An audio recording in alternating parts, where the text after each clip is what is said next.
हमने सिर्फ ये नहीं पाया कि चंद्रमा पे पहुंच गए, ये नहीं पाया कि ये अभिमान सिर्फ इसरो के वैज्ञानिकों का है। ये 140 करोड़ भारत में रहने वाले भारतीयों और 40 करोड़ 50 करोड़ जो भारत के बाहर रहने वाले भारतवंशी हैं, उनका अभिमान है, उनकी दुआओं का असर है कि सावन के महीने में महादेव के मस्तक पे लगे हुए चांद पे हम टीका लगा रहे हैं।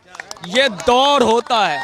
हमें तो कहा गया था ये स्नैक चामर है, ये लोग गरीब लोग, ये लोग पिछड़े लोग, और हमारे देश का नेतृत्व भी कहता था कि हम तो सपेड़ों के देश से आए हैं। प्रकाश राज की बात करते हैं, अरे बहुत मानसिक विक्षिप्त है इस दुनिया में। उसने जीवन भर विलन का काम किया, लास्ट में मार खाया और फिल्म खत्म हो गया। कि इसरो ने सफलता हासिल की, नेहरू को भी नमन, लेकिन इसरो को इतनी ताकत देने वाले नरेंद्र मोदी को भी नमन। वो दृश्य भी मैंने देखा था कि जब इसरो का डायरेक्टर पकड़ के रो रहा था और प्रधानमंत्री उसको गले लगा रहे थे। वो प्रेम मोहब्बत नहीं था, वो सांत्वना था कि तुम आगे बढ़ो, मैं देख लूंगा। और जब आपके बेटे पे आपका बाप हाथ रखता है कि बेटा मैं देख लूंगा, तुम तैयारी करो, तो ये भाई साहब IAS की तैयारी करते हैं, घर वाले सपोर्ट करते हैं, तब करते हैं और सफल हो जाते हैं। अगर बाप माँ छोड़ दे, पूर्वज छोड़ दे, आपके कोई हाथ ना रखे ना, तो असफलता तो हो ही जाती है। लूना 25 रूस का 25वां फेल हो गया और हम तीसरे पे पहुंच गए, क्योंकि देश का नेतृत्व ने कहा, देश के नेतृत्व ने कहा कि आप आगे बढ़ो। और इसरो के डायरेक्टर का ऑन रिकॉर्ड है कि आज जितनी स्वतंत्रता, जितना देखभाल हमें सरकार कर रही है, कोई नहीं कर सकता। किस तरीके से इस सफलता को आंका जाए, क्योंकि भारत जैसे देश में जहां पे हम सेलिब्रिटीज, फिल्म के हीरोज को मानते हैं, क्रिकेटर्स को मानते हैं, आज वैज्ञानिक घर घर तक पहुंच रहे हैं, तो क्या कहेंगे इस पर? अरे मैं तो हैरान हूँ। 4 साल की मेरी बेटी कहती है लैंडर पहुंच गया, लैंडर। उसको वो 4 साल के बच्चे को ये पहुंच रहा है कि लैंडर भी एक चीज होता है, रोलर भी एक चीज होता है, लूना भी एक चीज होता है। ये हमने पाया है। हमने सिर्फ ये नहीं पाया कि चंद्रमा पे पहुंच गए, ये नहीं पाया कि ये अभिमान सिर्फ इसरो के वैज्ञानिकों का है। ये 140 करोड़ भारत में रहने वाले भारतीयों और 40 करोड़ 50 करोड़ जो भारत के बाहर रहने वाले भारतवंशी हैं, उनका अभिमान है, उनकी दुआओं का असर है कि सावन के महीने में महादेव के मस्तक पे लगे हुए चांद पे हम टीका लगा रहे हैं। ये दौर होता है। हमें तो कहा गया था ये स्नैक चामर है, ये लोग गरीब लोग, ये लोग पिछड़े लोग, और हमारे देश का नेतृत्व भी कहता था कि हम तो सपेड़ों के देश से आए हैं। नेहरू जी के दौर में जिसने इसरो की स्थापना की, अभी मैं वो उस पर भी आऊँगा, लेकिन आज जब हमारा देश का नेतृत्व खड़े होके कहता है कि चंद्रदेव, अरे छोड़ो, जितने ग्रह हैं वहां हम पहुंचेंगे, तो ये 140 करोड़ दुआओं का असर है। प्रकाश राज की बात करते हैं, अरे बहुत मानसिक विक्षिप्त है इस दुनिया में। उसने जीवन भर विलन का काम किया, लास्ट ही खाया और फिल्म खत्म हो गया। ऐसे मार आने वालों पर चर्चा करना, मुझे लगता है शुभ दिन पर तुम एक ग्रहण लगा रहे हो, जो क्षय होता है चंद्रदेव का, वो लगा रहे हो। अमित जी, एक सवाल मैं आपसे बीच में पूछूंगा। अभी बहुत सारे लोग जो है ना कमेंट करेंगे कि इसीलिए कहते हैं कि मंदिर जरूरी नहीं है, स्कूल जरूरी है। इसीलिए कहते हैं कि देखो नेहरू जी की दूरदृष्टि कितनी थी कि उन्होंने इसरो स्थापित किया, और आज जो नेता आ रहे हैं वो सब कुछ बेचने में लगे हैं। क्या कहेंगे इस पर? ये इसरो तो बेचा ना, वो वो चंद्रदेव में, या जिनको, जिस नेता को मकान के लिए लोग ढूंढ रहे थे ना, मेरे नेता को वो मकान दे दो, वो मकान अब वहीं मिलेगा चंद्रदेव। चांद पे कहते हैं ना कि क्या कहा कि ये स्कूल नहीं बना। अरे नवग्रह का ज्ञान कहाँ मिला था? पूरे दुनिया को पता था कि 9 ग्रह हैं। हम तो पूजा करते हैं 3000 4000 5000 वर्षों से। पूजा की शुरुआत ही करते हैं नवग्रह से करो। तो ये ज्ञान हमने, सारी दुनिया में जितनी परंपराएं हैं, सबने कहा था धरती चिपटी होती है, धरती सूर्य परिक्रमा लगाता है। भारत ने कहा था चंद्रमा परिक्रमा लगाती है। हजारों वर्ष पहले उसी मंदिर में बैठा हुआ 3 रुपए का पर्चा लेके बैठा हुआ वो पंडित बता रहा था, वो ये हमारे ज्ञान था, जिसका ये मजाक उड़ाते हैं ये जो अंग्रेजों थे सत्ता हस्तांतरण के बाद, वे लोग कहते थे ऐसी बातें। लेकिन मैं विषय पे आता हूं कि इसरो की स्थापना में नेहरू जी को सच में नमन करता हूं। लेकिन आज तक इसरो ने जो प्राइवेट सैटेलाइट उड़ाया, मैं इसरो के बजट पे बाद में आता हूं। इसरो का एक आय का स्रोत है, जो आय आएगा तो इसरो मुखर के आएगा, उसमें काम ज़्यादा होगा, कमाई होगी, पैसा आएगा तो काम ज़्यादा होगा। इसरो आज तक केवल और केवल 424 प्राइवेट सैटेलाइट को ऊपर भेजा है, 424। और इस 2014 के बाद 2022 तक का आंकड़ा है मेरे पास 390। 2014 से लेके आज तक 390 भेजा गया। उसके पहले इसरो की स्थापना से लेके 2014 तक केवल और केवल 34 और अभी 400। ये होता है कि जन्म देवकी दे दे लेकिन पालन करने वाली यशोदा की पूजा होती है। ये होता है पालन करने वाले के। इसरो का बजट क्या था 2004 से 2014 तक? 38,000 करोड़। पहले 19,000 करोड़ दिया जाता था, बाद में उसमें बजट में कटौती भी करके 17,000 कर दिया जाता था। रिवाइज बजट में कम किया जाता था इसरो का बजट। लेकिन अब अभी 12,500 करोड़ ये तो नहीं, अभी इसरो के पिछले जो 14 से लेके आज तक का कुल बजट जो इस गवर्नमेंट ने दिया वो 1,05,000 करोड़ से ज्यादा दिया।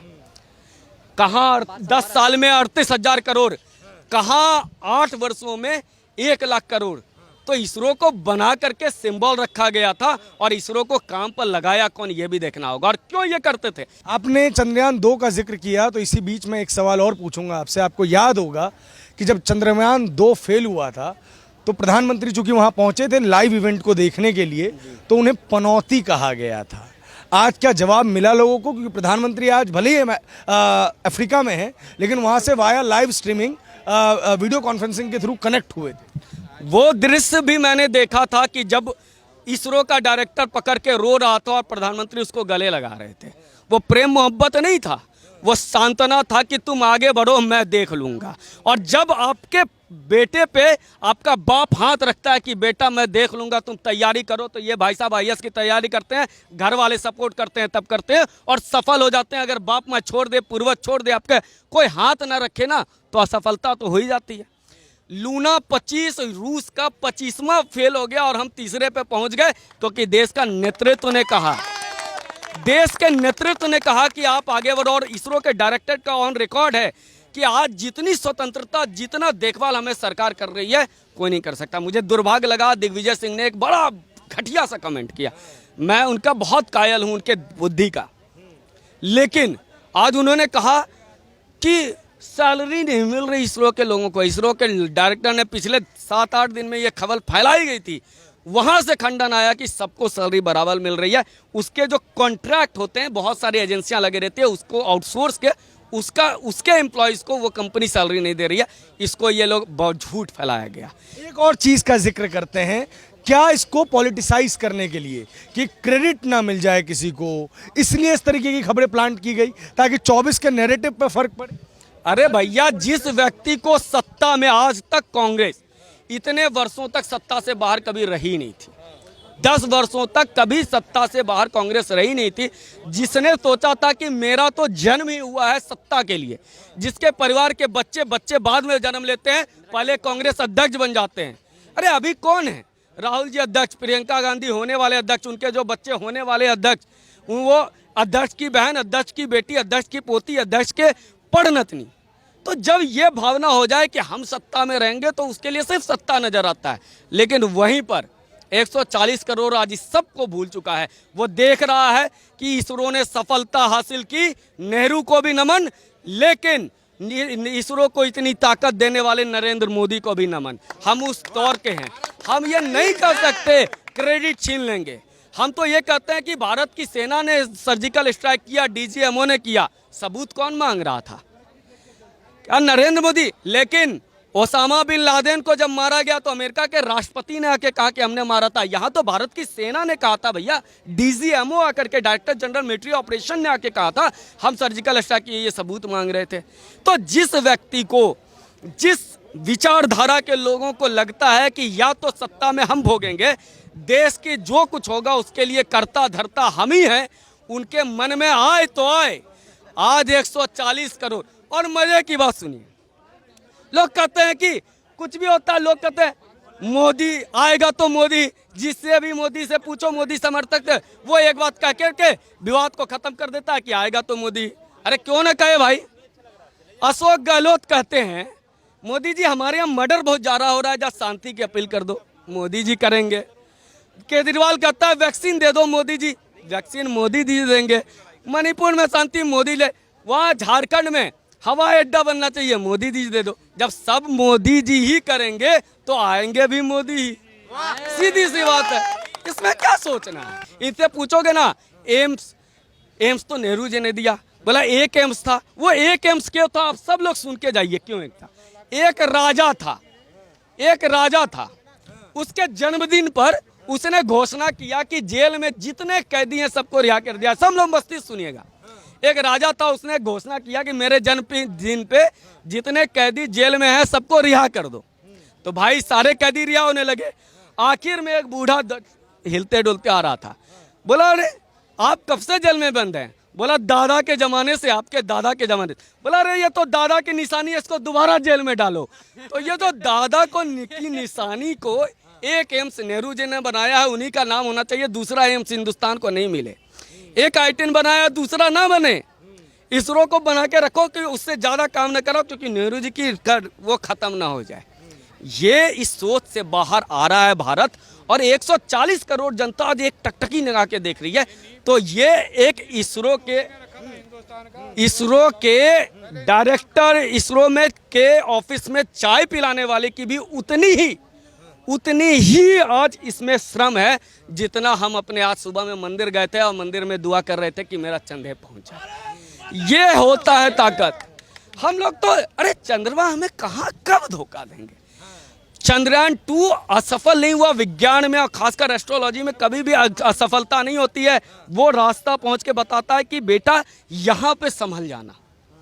पूर्वज हमेशा हमें बता करके जाते हैं कि यहाँ पे संभलना और इसके बाद तुम्हें अपना रास्ता खुद चुनना है।